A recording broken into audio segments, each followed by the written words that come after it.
Kudeta Konstitusi oleh Anton Permana dari Tanhana Dharma Manggrapa Institute. Tanpa kita sadari, sejatinya amandemen terhadap Undang-Undang Dasar 1945 di awal era reformasi adalah sama dengan pembubaran terhadap negara bernama Indonesia. Sesuai dengan yang tercantum dalam alinea keempat pembukaan Undang-Undang Dasar 1945 tentang bentuk negara, visi negara, misi negara, dan tujuan bernegara. Dan juga banyak yang masih belum menyadari bahwa Undang-Undang Dasar atau konstitusi yang kita jadikan hukum tertinggi saat ini adalah Undang-Undang Dasar versi baru, yaitu Undang-Undang Dasar 10 Agustus 2002, tanpa penjelasan, tanpa dasar, di mana ketetapan MPR TAP MPR disahkan tanpa nomor yang berarti sama dengan cacat konstitusi.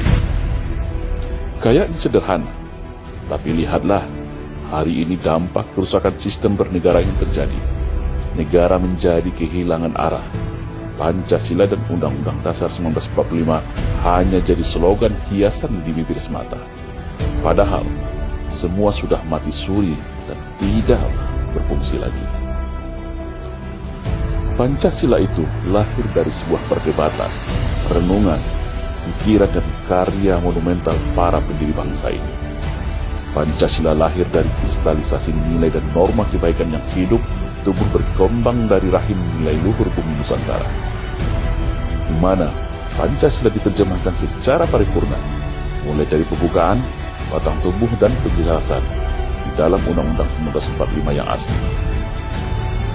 Artinya, proklamasi, Pancasila, dan Undang-Undang Dasar 1945 adalah satu kesatuan yang tidak dapat dipisahkan. Seperti pidato Soekarno pada 17 Agustus 1961. Soekarno berkata, Pancasila dan Undang-Undang Dasar 1945 adalah anak kandung dari proklamasi kemerdekaan Indonesia 17 Agustus tahun 1945. Makanya, kalau satu bahagian saja yang diotak-atik dan dirubah, maka sama saja merubah bentuk negara Indonesia secara total. Merubah konstitusi sama saja membubarkan Indonesia hasil proklamasi 17 Agustus tahun 1945.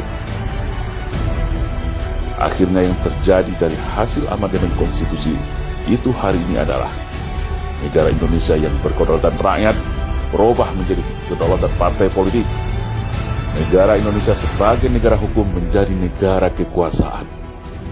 Negara yang berdasarkan Pancasila berubah menjadi negara individualistis, kapitalis, dan liberalis. Negara kesatuan menjadi negara semi-federal.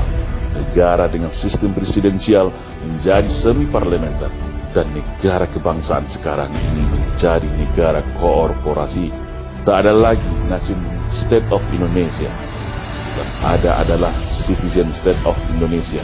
Sejak dihapuskannya hak pribumi Indonesia sebagai syarat menjadi presiden dalam pasal 6 Undang-Undang Dasar 1945. Jadi jangan heran kalau saat ini terjadi kesemrautan yang parah dalam kehidupan kita dalam bernegara di semua lini. Politik jadi panglima, ketidakadilan terjadi di mana-mana. Kepentingan rakyat dan kedaulatan negara kalah oleh kepentingan elit kekuasaan. Rakyat menjadi objek politik, dan sumber daya nasional dikelola tanpa mementingkan nasib rakyat. Terjadi pergeseran nilai dan orientasi dalam tata kelola pemerintahan kita hari ini. Indonesia tidak lagi Pancasilais, tetapi telah berubah menjadi kapitalis, liberalis, dan individualistis. Padahal Pancasila itu adalah norma antitesa dari semua itu. Tidak mungkin akan ada keadilan sosial kalau ada kapitalisme. Tak akan mungkin ada persatuan kalau ada oligarki dan individualistis. Tak akan mungkin ada nilai ketuhanan yang Maha Esa, kemanusiaan yang adil dan beradab, kalau ada liberalisme dan sekulerisme. Lalu, bagaimana sebaiknya untuk memperbaiki ini semua? Jawabannya adalah, tidak ada sebaik kembalikan konstitusi kita kepada Pancasila dan Undang-Undang Dasar 1945 yang asli, sebagai ruh dan jati diri bangsa Indonesia yang tidak bisa dipisahkan. Karena jika konstitusi telah rusak, maka negara pun juga pasti akan rusak. Lalu, caranya bagaimana?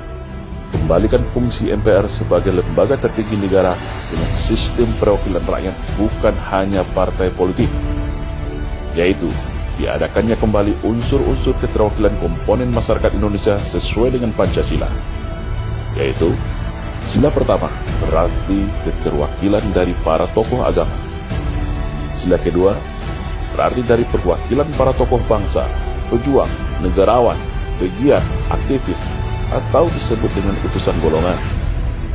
Sila ketiga dari unsur TNI Polri. Sila keempat dari perwakilan daerah dan bisa juga dari perwakilan keturunan Raja-Raja Nusantara sebagai simbol pribumi Indonesia. Dan terakhir, sila kelima yaitu dari para kalangan profesional, insinyur, teknokrat, para pakar dan tenaga ahli di bidangnya. Tujuannya apa? Agar tidak ada lagi kekuasaan penuh oleh oligarki. Kekuasaan penuh oligarki, partai politik bersama cukong dan aparat negara yang cenderung pragmatis dan oportunis, yaitu rentannya terjadi perselingkuhan antara politisi, cukong, dan elit aparat negara. 2. Kembalikan ketentuan pribumi asli sebagai persyaratan menjadi presiden dan wakil presiden, agar kedaulatan kita sebagai sebuah bangsa bernama Indonesia total kembali tegak dan berdiri. Tutup pintu masuk dari anasir asing untuk menguasai Indonesia, di mana hanya pribumi asli Indonesia yang boleh jadi calon presiden dan wakil presiden. 3.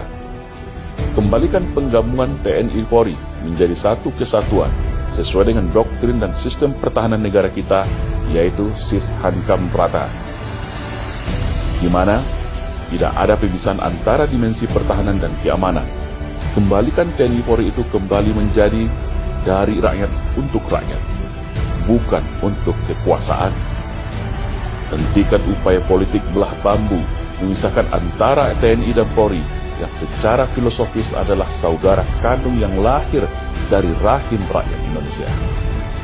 Sebuah negara akan kuat apabila sistem pertahanannya kuat. Jadi, hentikan upaya anasir jahat pelemahan negara dengan mengkebiri TNI secara sistematis. Kembalikan jati diri TNI Polri kita sesuai sumpah setiap prajurit Sabta Marga yang setia kepada negara, setia kepada konstitusi dan rakyat, bukan kepada penguasa. 4. Kembalikan proses rekrutmen kepemimpinan nasional kita kepada sistem keterwakilan.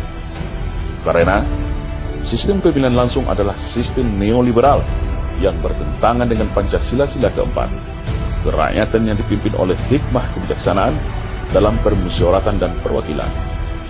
Jadikan proses rekrutmen kepemimpinan nasional kita kepada pola jenjang karir yang terukur, berkualitas dan bermartabat, agar lahir kader kepemimpinan yang berkualitas, bukan kaleng-kaleng. 5. Ada rembuk nasional, konsolidasi nasional, serta gerakan-gerakan yang menggelorakan kembali rasa persaudaraan, rasa persatuan antar sesama anak bangsa, tanpa memandang sara. Privatisasi seluruh aset nasional bangsa yang strategis sebagai instrumen geopolitik geostrategi nasional untuk kembali bangkit berdiri menjadi macan Asia. Naturalisasi program media dari tayangan sampah bermuatan menebar rasa saling bermusuhan, kebencian, kompetisi harta, cinta, hedonisme, sinisme, dengkisme, kesirikan dan penangkalan akidah, dan materialisme. Tayangan dan program TV inilah yang telah merusak pranata sosial, menggeser perilaku masyarakat Indonesia pasca reformasi ini menjadi labil, liberal, dan lemah tidak berkarakter atau berjati diri. Dan tipe masyarakat ini rentan untuk dihasut dan disusupi kepentingan-kepentingan asing. Karena sejatinya dasar sikap orang Indonesia itu adalah orang yang baik, bangsa yang ramah, welas asih, suka tolong-menolong, dan enggak basa. Negara yang besar itu adalah negara yang menghargai para pahlawannya, yang menghargai para pejuangnya, para pendahulu, para bapak pendiri bangsa yang sedemikian rupa telah meletakkan fondasi negara ini dengan begitu paripurna. Sudah kewajiban kita semua mempertahankan ini semua dengan segenap jiwa raga kita, atau Indonesia akan hilang dari peta dunia. jangan jadi pengkhianat.